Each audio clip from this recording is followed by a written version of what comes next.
Hello everyone, it is Dr. Amanda here, your plant-based lifestyle physician and health coach who is here to educate and empower you to make healthy decisions to live your most abundant life.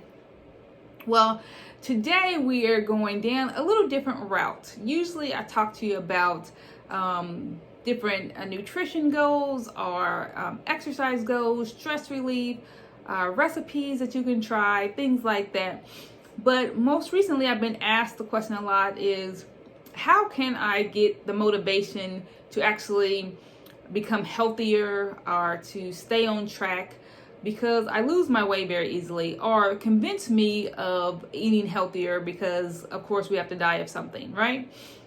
Well, I usually get kind of stuck because I'm like, well, I can tell you all sorts of statistics and stories, but until you find your motivation from within, like dig deep down into why you think you should be healthier, then nothing that we say in the healthcare community or that anyone in your family can say that's going to make you healthier.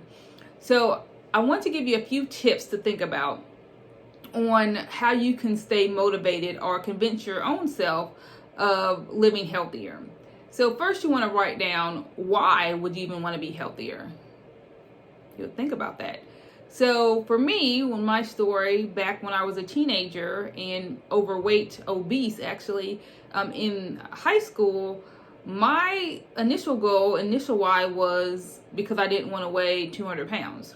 So that was my first motivation.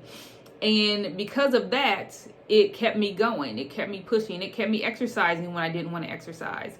It kept me trying to eat healthier when I didn't want to eat healthy. It had me eating foods that taste bland like cardboard. My sister would tell me, oh, you're hardcore with it. But it was more because I did not want to be overweight. And so that kept me motivated, no matter what anyone else would say, because I stopped eating meat. And a lot of people are like, oh, you don't want to eat this meat? And I'm like, no, because my why is deeper than eating this meat, right? And then you want to look at distractions. So next you want to figure out, well, what would deter you from your goal? So again, if you're a sugar lover, you like ice cream, you eat emotionally. I was a big emotional eater or drinker, I should say, of Coca-Cola.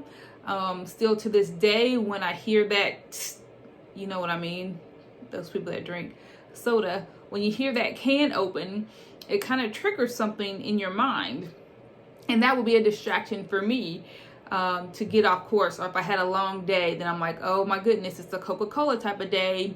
And I would have my fridge and pantry stocked with Coca-Cola. Well, I had to stop doing that. I had to stop buying those things and really dig down deeper and say, okay, Amanda, what is your goal? Why are you doing this, really?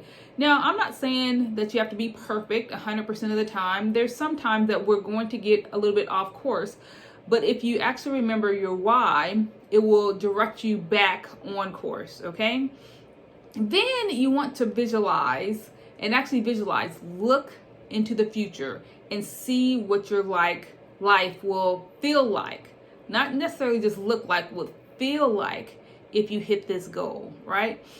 So when I was younger, I was like, oh my gosh, looking at people, I'm like, oh my gosh, it would be great to be a runner. I remember thinking that in high school because I would see this lady, she was probably about 6 years older than me. So I wasn't necessarily in high school with her, but I would see her running. And she would run long distances, like these half marathons and marathons. And I'm a freshman. I'm like, there's no way that I will ever be able to run that. Well, fast forward, almost 30 years later, I've ran a few half marathons. I never did a whole marathon because I was a not go all the way type of girl. I would half marathons. But just to actually feel what that would just look and see what that would feel like, for me, it was just like wonderful to actually get that feeling because I would see someone else doing it and see their results and actually feel that difference. So if you can actually feel what it would be like to actually hit your goals, then that's going to be more motivation than anything that I can tell you. So, number one, set your goal. Know why you want to reach that goal. Why? What is it deep down inside? Why do I want to do this? And then second, list your distractions. What will get you off course? Because if we know they're coming, then we're more likely to deal with them. It's sometimes when we're blindsided that we're like, okay, I don't know what to do. But I know if after a hard day, if I have Coke in the refrigerator, I'm going to go drink the Coke, right? So trying to keep those things out of arm's reach will definitely help you.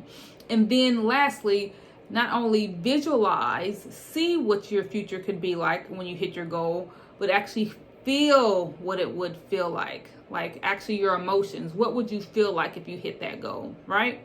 All right, so this was a little bit different than what I usually talk about, but because I hear this so often, I wanted to come on and actually inspire you to actually start setting these goals and feel the difference you can make.